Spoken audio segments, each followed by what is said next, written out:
అందరికీ నమస్కారం అండి. నా పేరు హేమలత. ఏలూరు నుంచి వచ్చానండి నేను. ఈ డిఎస్సిలో నాకు 18th ర్యాంక్ వచ్చింది. మురళీధర్ సార్తో నా ప్రయాణం 2022 నుంచి స్టార్ట్ అయిందండి. నేను సిన్సియర్గా ఆయన టెస్టులు కానీ ఆయన క్లాసెస్ కానీ ప్రిపేర్ అయింది 2022 నుంచి.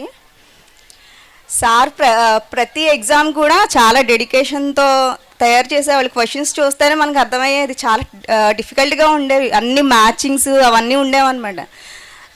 నేను చాలా మంది దగ్గర విన్నాను, ఇంత టఫ్గా ఇవ్వడు ఎగ్జామ్కి అనేసి అని అన్నారు. కానీ నవ్ డేస్ మనకి మొన్న 2025 డిఎస్సిలో పేపర్ ప్యాటర్న్ ఎలా ఉందో సేమ్ అలానే ఉంది ఆ ఎగ్జామ్స్ కూడాను. సార్ క్వశ్చన్సే అక్కడ ఉన్నాయేమో అనిపించింది నాకైతే పేపర్ చూడగానే. అంత బాగా తయారు చేసేవాళ్ళు. ఆయన డెడికేషన్ ఎలా ఉండేదంటే, ఒక ఎగ్జాంపుల్, నాకు ఇన్ని మార్క్స్ వచ్చినాయి సార్, 75 వచ్చినాయి సార్, నాకు జాబ్ వస్తుందా లేదా అని ముందు రోజు నేను కాల్ చేశాను రిజల్ట్కి. చేస్తే వస్తుందమ్మా నీకు ఖచ్చితంగా అనేసి అని అన్నారు.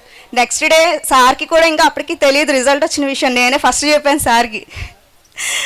అయితే ఆ రోజు మార్నింగ్ నుంచి మేము ఈగర్గా వెయిట్ చేస్తున్నాం రిజల్ట్ కోసం. రిజల్ట్ వచ్చింది. సార్కి కాల్ చేసి, సార్ నాకు జాబ్ వచ్చింది సార్, సెలెక్ట్ అయ్యాను అంటే, సార్ ఇంకా అది అర్థం కాక మీకు వస్తుందని చెప్పాను కదమ్మా అని అంటున్నారు. లేదు సార్ రిజల్ట్ వచ్చేసింది అంటే, మనం ఈ రిజల్ట్ కోసం మనకంటే ఎక్కువ సారే వెయిట్ చేస్తున్నారు అనమాట. వెంటనే అమ్మ మీరు ఫోన్ పెట్టేయండి, ఎంతమంది సెలెక్ట్ అయ్యారని చూడాలని చెప్పేసి వెంటనే ఫోన్ పెట్టేశారనమాట.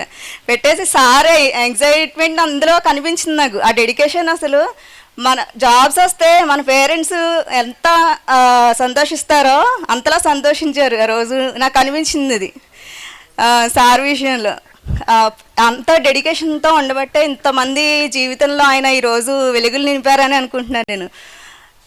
Thank you sir. నిజంగా మీ సపోర్ట్ వల్ల, మీ ఎగ్జామ్స్ వల్ల నాకు ఈరోజు ఈ పొజిషన్లో ఉన్నాను సార్. చాలా చాలా థ్యాంక్ యూ సార్.